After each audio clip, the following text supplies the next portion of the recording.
Hey guys, welcome back to Relaxing Minecraft. Chris Fearing Ordinary Men Who Fight Like Heroes here, and I am joined by, Drunks and Dragons. and we are going to continue our respective projects in our Relaxing Minecraft world.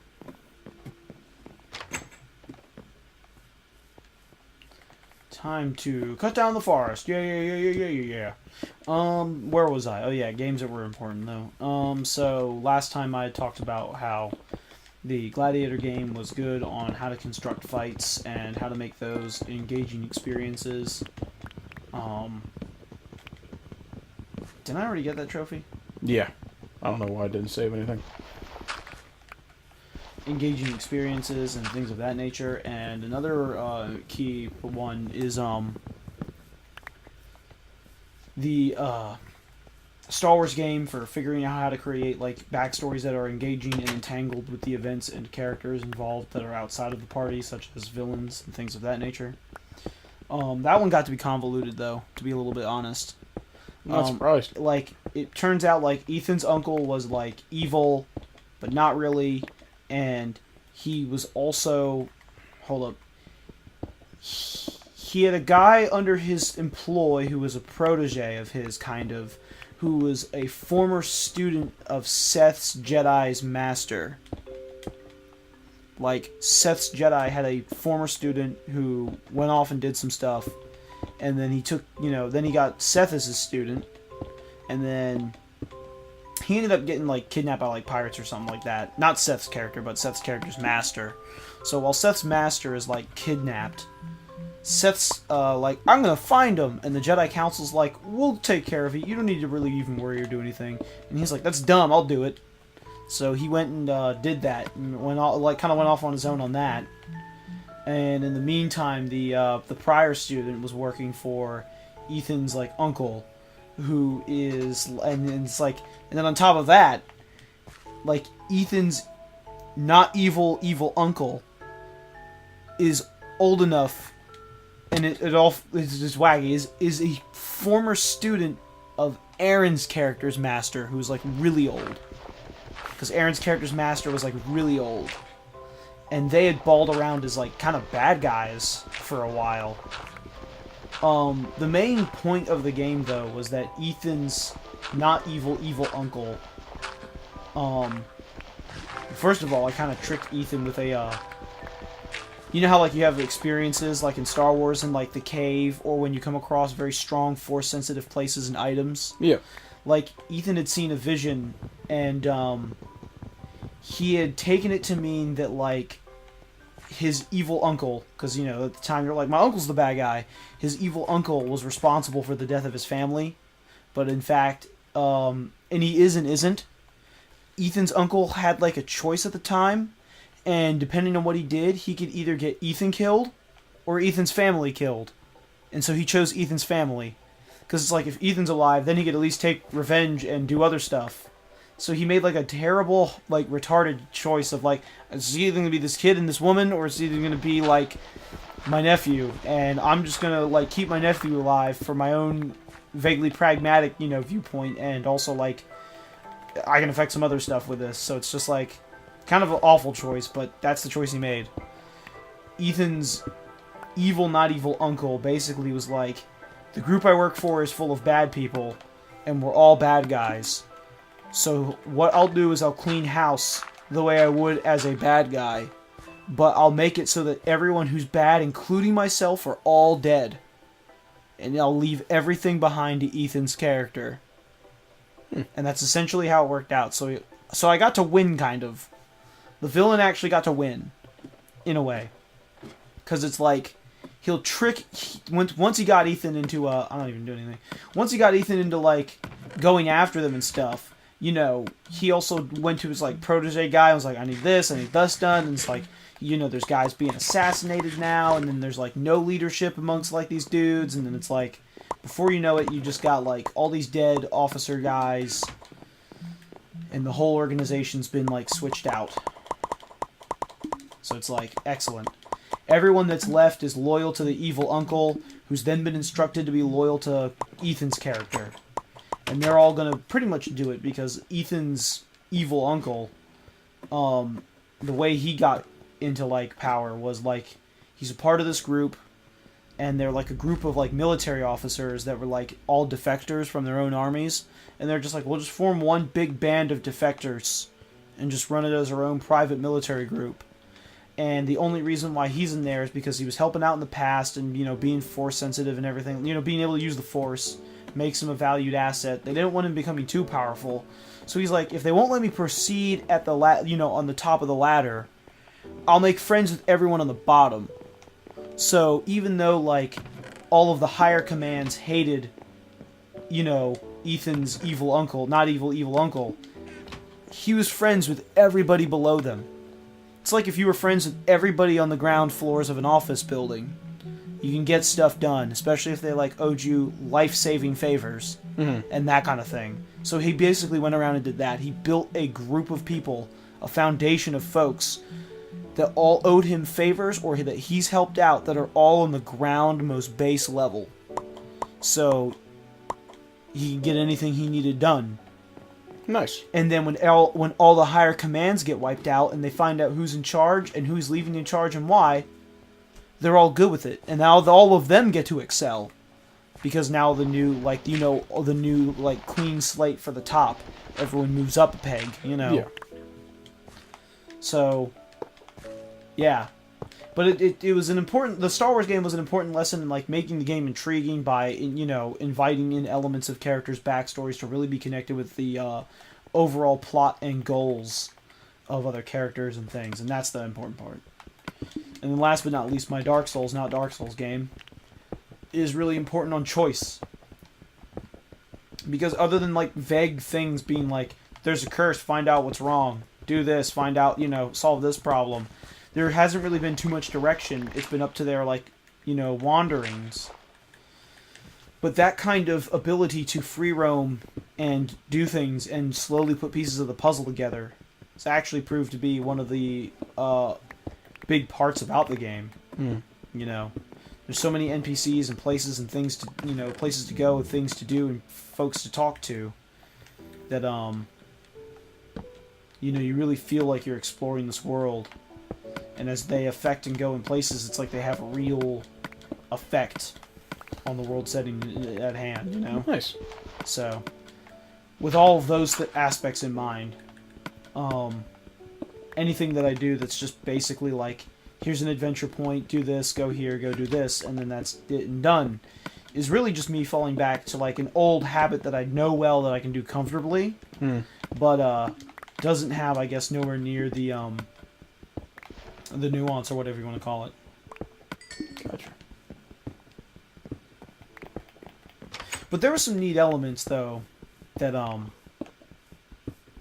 was going to include in some of our little musings over at Dexkey Wolf's house, apartment, whatever you want to call it, where Derek lives. There were some neat elements that I thought of that I've yet to employ that I don't want to yet talk about because there's still always that chance, like, you know, at the moment that I can end up employing them. Yeah. Ideas for adventures and other things that connects Derek's, like some of the backstories of certain characters, like to things. Derek had given me a little bit to work with some of his wizard antics and stuff, but I was never really sure if he was going to keep the wizard character, or at least, like, you know, he's jumped around and played a bunch of different dudes. Oh yeah. Granted, it's a it's not. I want to say it's a throwaway game, but it's a kind of like, it's not as like hyper committed because we're just musing around and playing these little one-off adventures. But if Derek really sticks with a character, or like, you know, it'll work.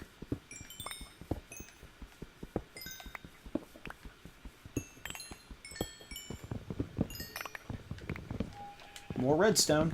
Nice.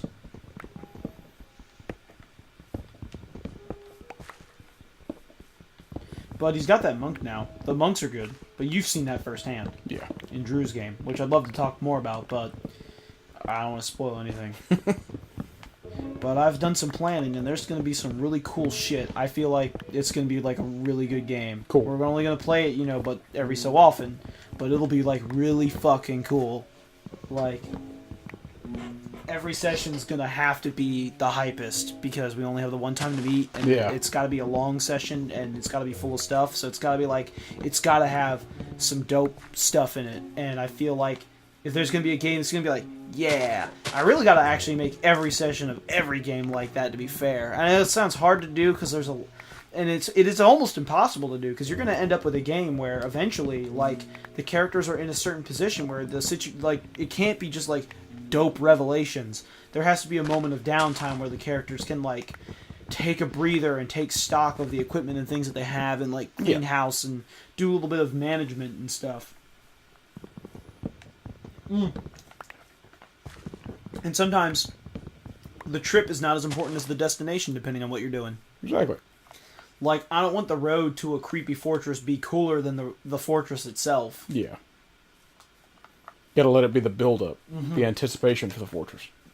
But if you only have so much time to play, and then you get to the fortress and then you realize it's 11:30, and, you know, the comic shop is going to close in like another, 30 minutes ago, except for like the few people who are still hanging along, lingering, talking, you're like, well, we got to wrap things up though. Yeah. You know?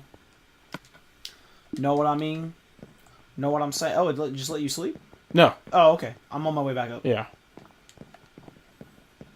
There was another guy who had asked me when I was there at the shop, are you interested in like teaching new people how to play? And I was like, yes. Not right now, but I was like, yes.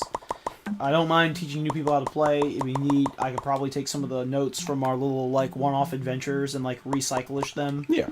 And like throw them in a blender and go, bleh, and then pull out an adventure. But like Chase came by and Chase has got a new job, and then he's all like, my Fridays are now open, or like his weekends are now open, so he can now do stuff on Friday nights. And I'm like, cool, man. And he's like, if you ever need like, you know, you want me back in the game, and I'm like, cool, man. And I think he's person number 11 to express interest in being in the game, and I'm like, in the next game, and I'm like, too many folks. Nah, but I mean, like, if I could split the difference and somehow run 2 games at the shop with a group of 5 and a group of 5, I would. And Isn't that what you used to do? Well, Fridays and Sundays? Me and Dad were in a group. And what me and Dad did is we had one mega party that we split. So I was running 6 people, and he was running like 4 or 5. But we were all in one group at one point.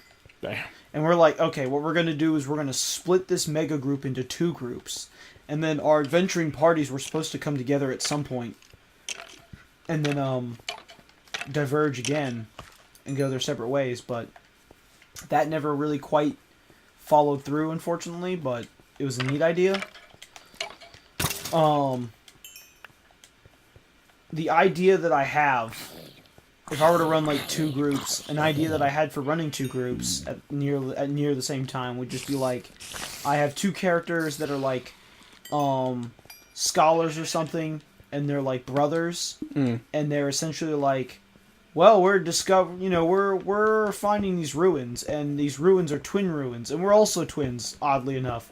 So he's gonna take one group of guys, and I'll take another group of guys, and then we'll go like explore our respective ruins. And then maybe they'll meet up in the middle, or see where they could meet up, and then like, you know, things will go from there. That's kind of cool. Yeah, I think it works. Damn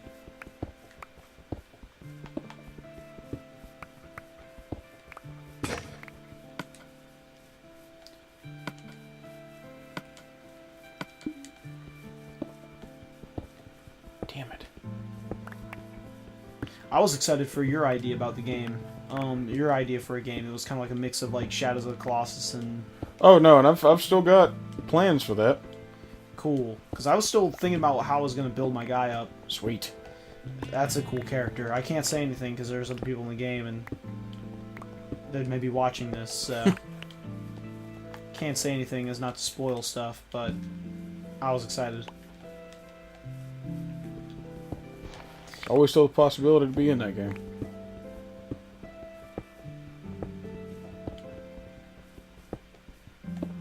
Fucking cows that. I'm excited to just hear there's Notes for Dwarf game happening. Yeah, me too. That was fucking awesome to hear. Like, I get to run a lot of games, but I don't actually get to be in a lot of games. So I'm very sad that we haven't actually finished your adventure as of yet. with my elf, whatchamacallit, explorer, whatever the Yeah. fuck he's supposed to be. Investigator, The whatever Elf hell his class is. Explorer and the fucking armored crossbow Boba Fett and Derek's guy. He's a wizard in that one, I think. Okay, that's right. That's where he was a wizard.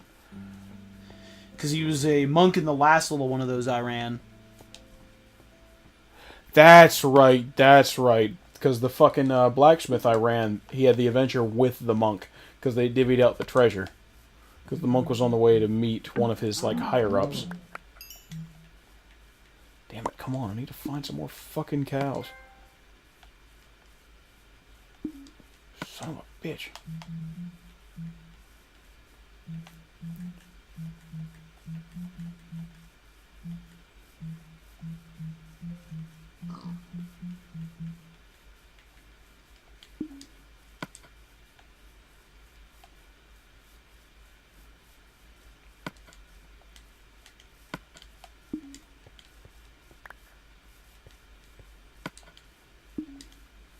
Damn it, spawn some more cows.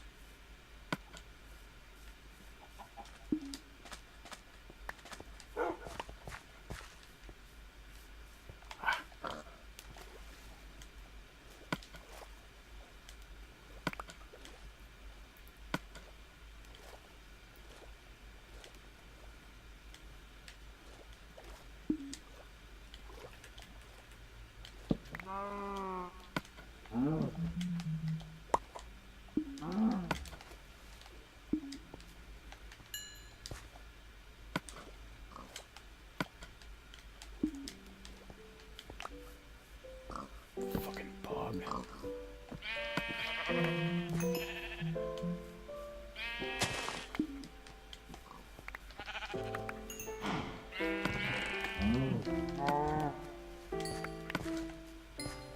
Shit.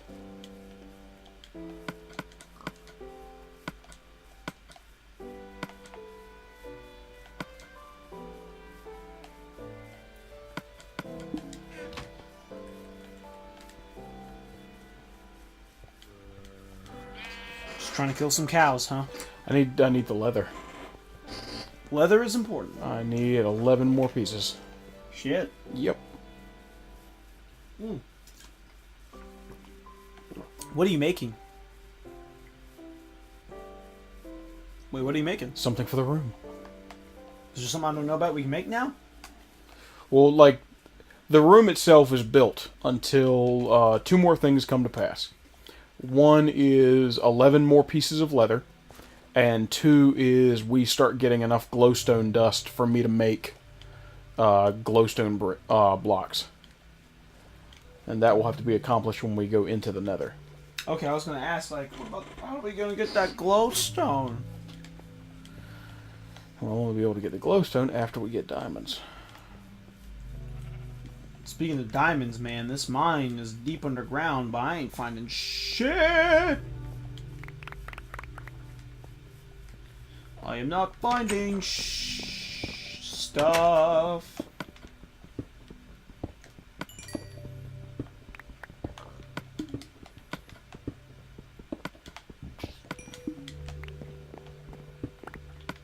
Can't see dunk down here. Ooh, cool. Can't see Dick Diddley.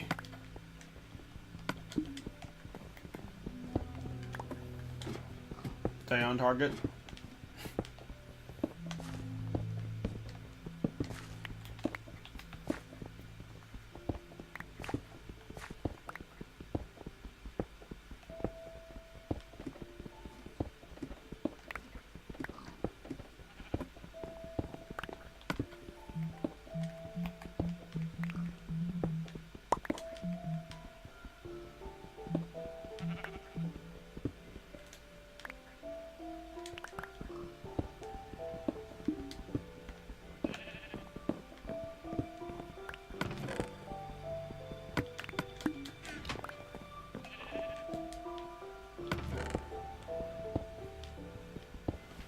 What's the matter?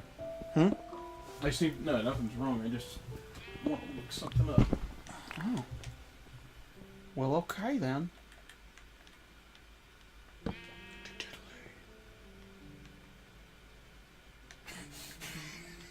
What? Did you get a text from Joanna about the password? Yeah. That's what I'm laughing at. Oh, okay. What the fucking password is? God damn it. She must be having a hard time if she's probably texting us like, come help me. Well, I mean, it's also just like, come carry me, you guys. Oh yeah. Nah, that's mean, but I mean, that's what would happen. Like, without even us intending to, we'd get there and be No, like, exactly. cool guys, and we start wailing on him, and then she can just stand back and be like, go get him, and we'll just be like, fucking, you know, we'll just go get him. Because I wouldn't know, with my gun, I would just fucking full bore rush in. And say the hell with it. Get the fuck out of my way. I'd just be like two-handing the profane greatsword and being like, I can't hear you over my strength damage. Nice. I'm sorry, you want some of my pizza? You can't have any. You can't Gotham have any. Gotham. Gotham. This city. Whenever someone says this city, I'm just like, Daredevil. What the fuck? My pickaxe break? Didn't look like it broke. It looked like I pitched it. But on the other hand, it also looks like it fucking got demolished. It did. They're so Gotham, like the same Gotham.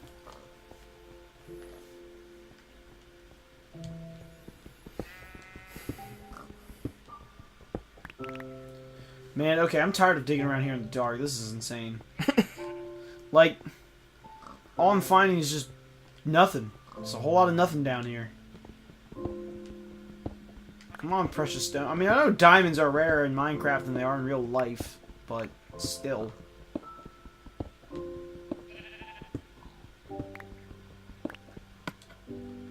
Got lots of redstone, though.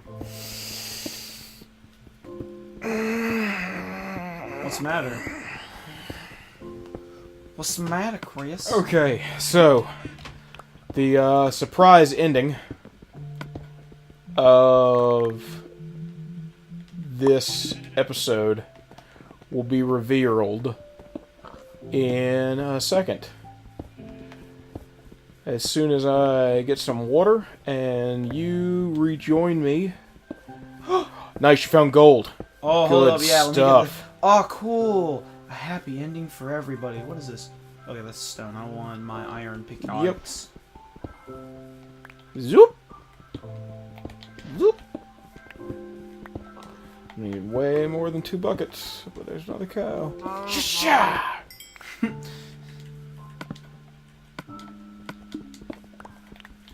Yes. Oh, man, the decorative stuff for the floor. Oh yeah!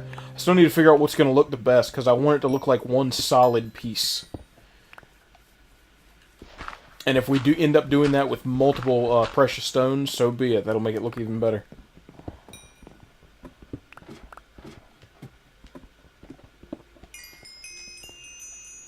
Oh, cool, gravel.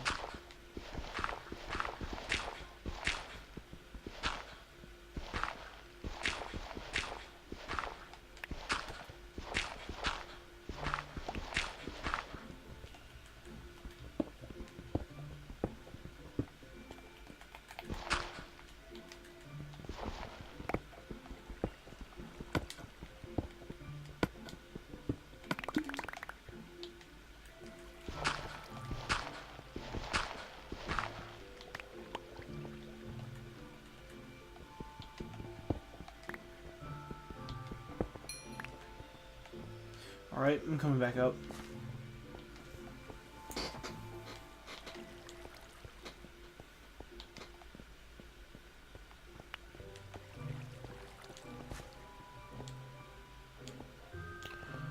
That's what I can do.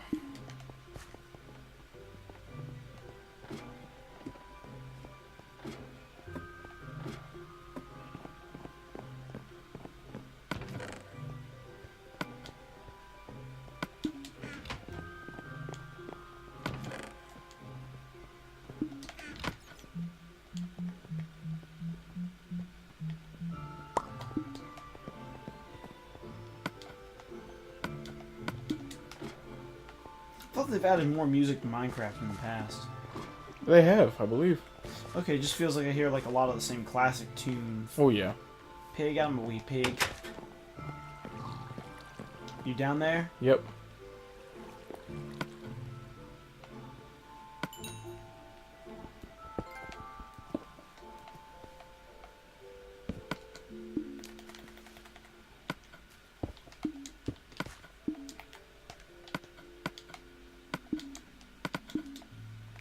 Alright, those gold ingots are coming. Nice. You need a gold pickaxe to mine certain things, don't you? No.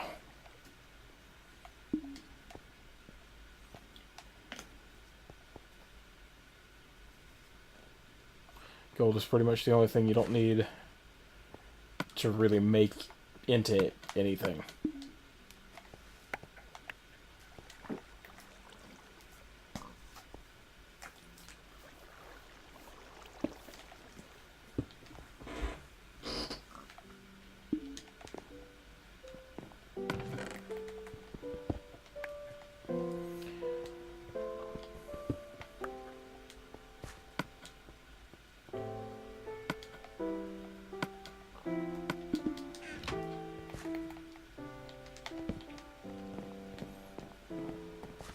Okay, so come down to the basement for a second.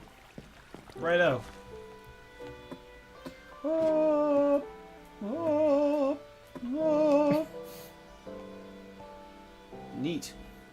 Okay, so, if you didn't already guess, this whole huge wall right here is going to end up being the map of the entire world. Oh, wow. So we're going to have a giant-ass map room, because check it out. You know how in the old ones, the map would just stay in the frame? Yeah. Watch this. It goes to the edge, so all the maps connect to a giant image. Here's the thing. Right now, this wall is not as small as I thought. But you know how in the 360, a map was smaller than one of those frames, and that was the entire world? Yeah. Guess how big the worlds are in this? How big? 36 times bigger. Jesus. So I'm going to have to expand the wall on each side, and still that's only going to give us 35. So once this place is complete, and I've got the leather to put down, the stuff to build the arrow, and the goldstone to build like a giant artificial sun down here, we're going to have to build 36 different maps and go to new places of the map before we pull them out so we can make a giant mural. And that's my big overarching plan to this. We need him. We need Columbus. And then it's like a movie that's like in the same vein as like the new Sherlock Holmes films, but it's about Columbus discovering America. Or it's discovering somewhere completely outer Mars. You've discovered America. in your journeys, can you discover Mars? Dun! And then the Columbus is like, it'll be the adventure of a lifetime. It's like you'll face adversity, and there's like people trying to stop him, and some like overarching villain and some cliche shit. Well, I was gonna say, as soon as now that I know what I'm gonna do with these little pools, I was gonna make just flat water, but now that I know I'm gonna make the little fountains, as soon as I'm done with the fountains, I'm gonna journey out into the world, fill in this first map, and slap this son of a bitch right in the middle. Nice. And have that as our starting point. And get some comedic characters in there as well. You know, some quirky humor. So it's just a map room then. Yep. Kind of like in Dark Souls 2. Exactly. Yeah, only with the gold. A lot more gold involved, apparently. I'm making those ingots up there now. Sweet. So we will see how these best laid plans go next time on Relaxing Minecraft. So we will see you guys then. Bye, guys. Adios.